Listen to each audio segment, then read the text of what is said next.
বাহিরটা হাসলেও ভিতরটা ক্ষয়, গুছিয়ে গল্প বলা যায়, অনুভূতি নয়।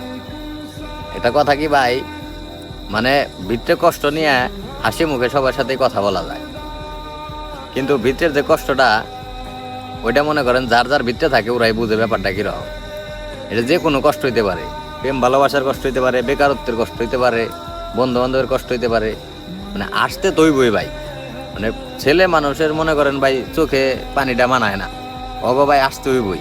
যেরকম আমরাও সারাদিন তো ভাই অভিনয় করি, দিন শেষে মনে করেন যখন নাকি বাসায় ফিরা যাই তখন তো মনে করেন একা ভাই, তখন যে অনুভূতি গুলা মনে করেন এই যে আমি যে আপনাদের সাথে কথা কই, মানে আপনারা খালি গল্প আকারে নিতে আছেন, মানে হয় একটা গল্প, কিন্তু আমার ভিতরে যে অনুভূতিটা এটা কয়জনে বুঝে, এটা তো আর মনে করেন কেউ বোঝানো সম্ভব না।